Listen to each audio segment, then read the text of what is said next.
Jusqu'à présent, il est probable que vous ayez déjà rencontré l'idée selon laquelle le taux de cholestérol élevé est préjudiciable. Le HDL est considéré comme le bon cholestérol et le LDL est étiqueté comme mauvais. Cependant, cette affirmation n'est pas entièrement précise.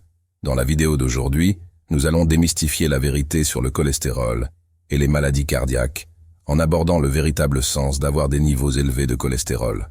De plus, nous partagerons 8 conseils pratiques que vous pouvez mettre en œuvre immédiatement pour maintenir des niveaux sains de cholestérol sans dépendre de médicaments. À la fin de cette vidéo informative, je vais vous offrir un cadeau incroyable. Beaucoup de gens sont surpris de découvrir que le LDL, ou lipoprotéine de basse densité, n'est pas le seul coupable. En réalité, le véritable responsable du développement de l'athérosclérose, ou l'obstruction des artères, est le LDL oxydé. On peut penser au LDL oxydé comme à la rouille sur une vieille voiture. Mais qu'est-ce que le LDL en premier lieu? Le LDL n'est pas du cholestérol, mais une protéine. Tant le LDL que le HDL sont des protéines porteuses qui jouent le rôle de transporter le cholestérol, les triglycérides et d'autres nutriments essentiels. En ce qui concerne le cholestérol, il s'agit d'une substance lipidique cruciale produite par le foie.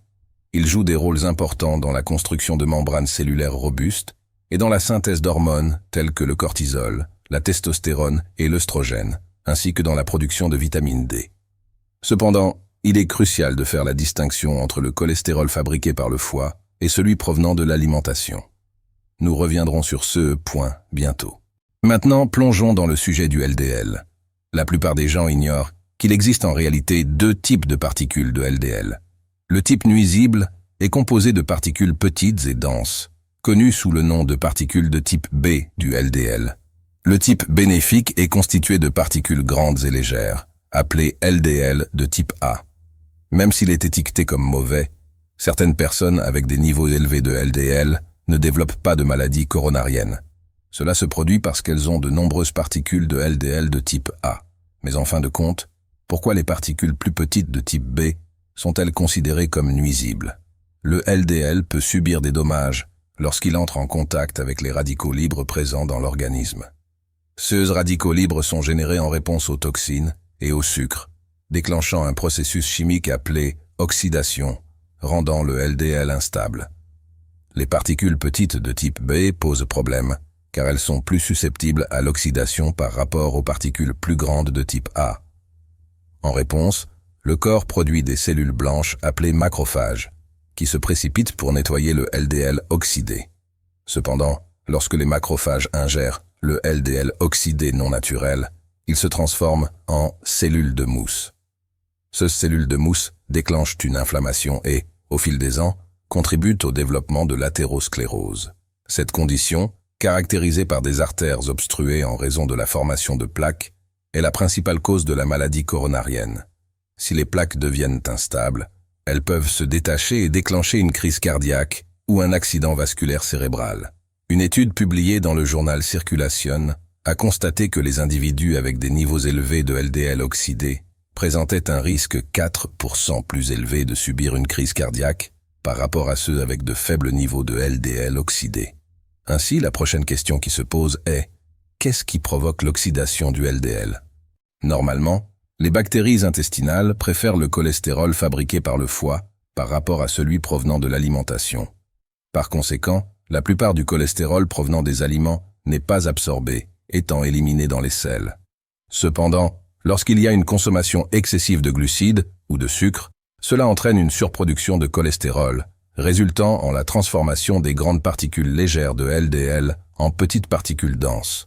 Le sucre et les toxines sont les véritables coupables de la formation de particules de LDL oxydées, déclenchant une inflammation et la formation de plaques sur les parois des artères. Cela contraste avec le récit dominant depuis des décennies attribuant les maladies cardiaques et les décès à la consommation de graisses saturées et de cholestérol.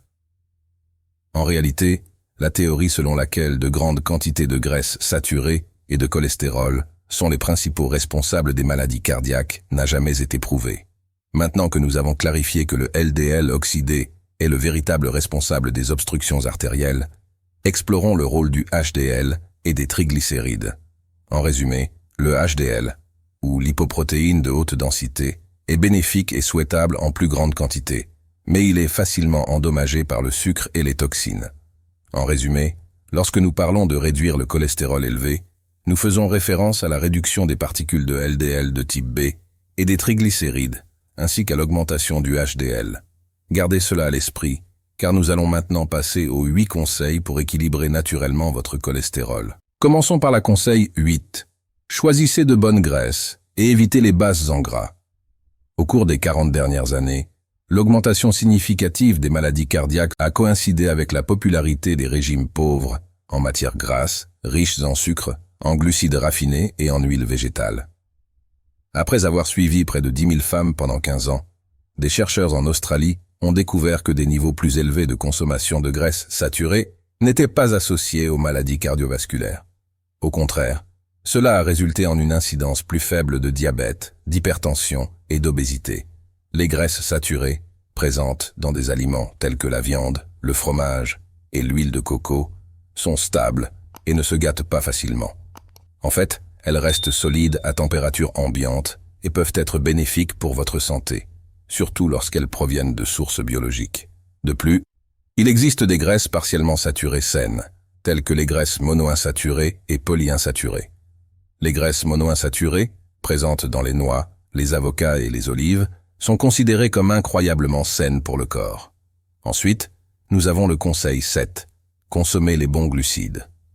Une alimentation riche en aliments inflammatoires augmentera votre risque d'hyperlipidémie. L'hyperlipidémie est la condition dans laquelle vous avez des niveaux élevés de cholestérol et de triglycérides.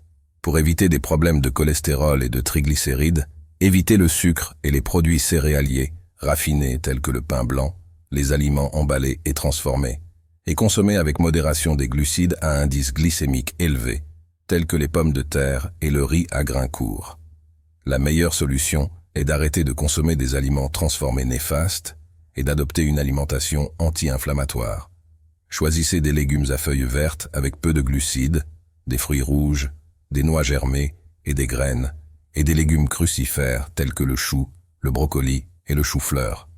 Passons au conseil 6, faites de l'exercice régulièrement.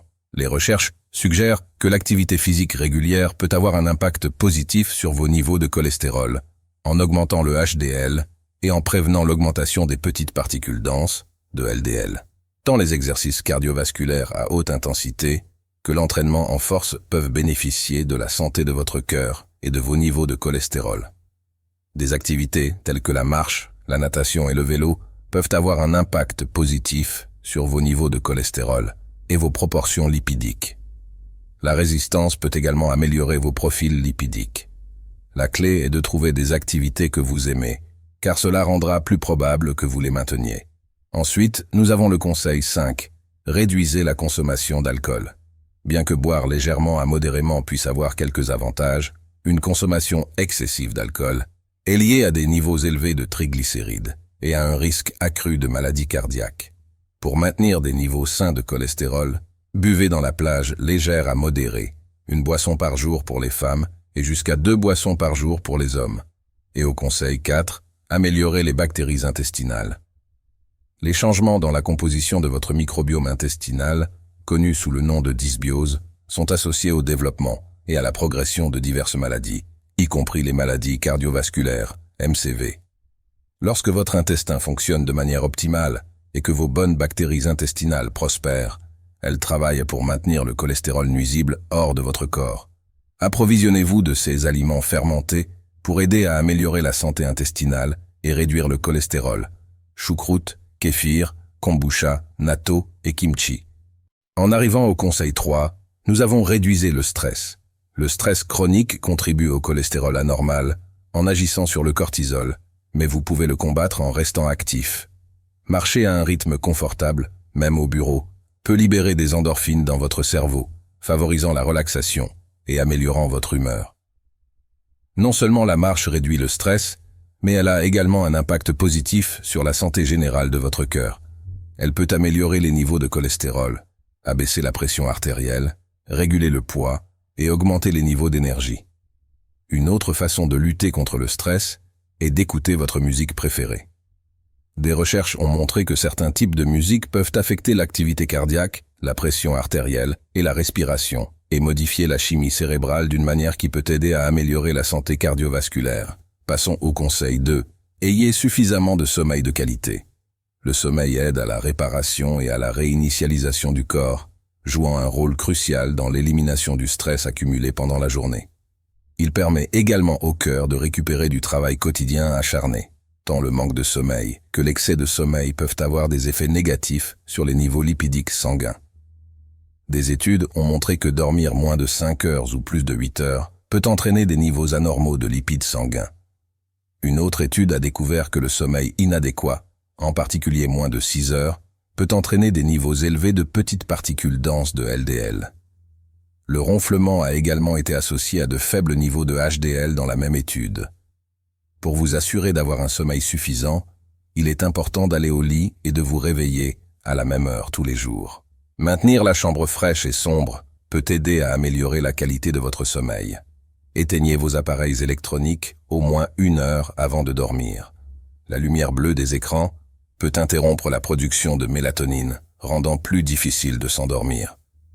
Faire des exercices légers, tels que le yoga et les étirements, et écouter de la musique calme peuvent également apaiser votre esprit et détendre votre corps avant de dormir. Et au conseil 1, nous avons « Ayez suffisamment de lumière du soleil ». La lumière du soleil est essentielle pour votre santé, y compris vos niveaux de cholestérol.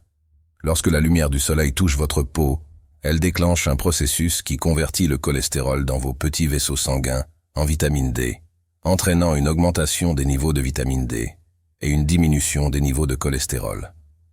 Plusieurs études ont montré que l'exposition au soleil réduit la pression artérielle, diminue le cholestérol et réduit le risque de maladies cardiaques et de décès. Le meilleur moment pour s'exposer au soleil est le matin. Félicitations d'être arrivé ici, cela montre que vous êtes concentré sur votre santé et pour cette raison, j'ai laissé un cadeau dans le premier commentaire pour vous, profitez-en avant qu'il ne soit épuisé. Et voilà, les 8 choses que vous pouvez faire pour réduire le cholestérol et les triglycérides naturellement. Pour voir notre supplément recommandé pour réduire naturellement le cholestérol, cliquez sur le lien ci-dessous. J'espère que vous avez apprécié cette vidéo. Assurez-vous de liker, partager et vous abonner. Et cliquez sur les notifications pour ne jamais manquer une vidéo.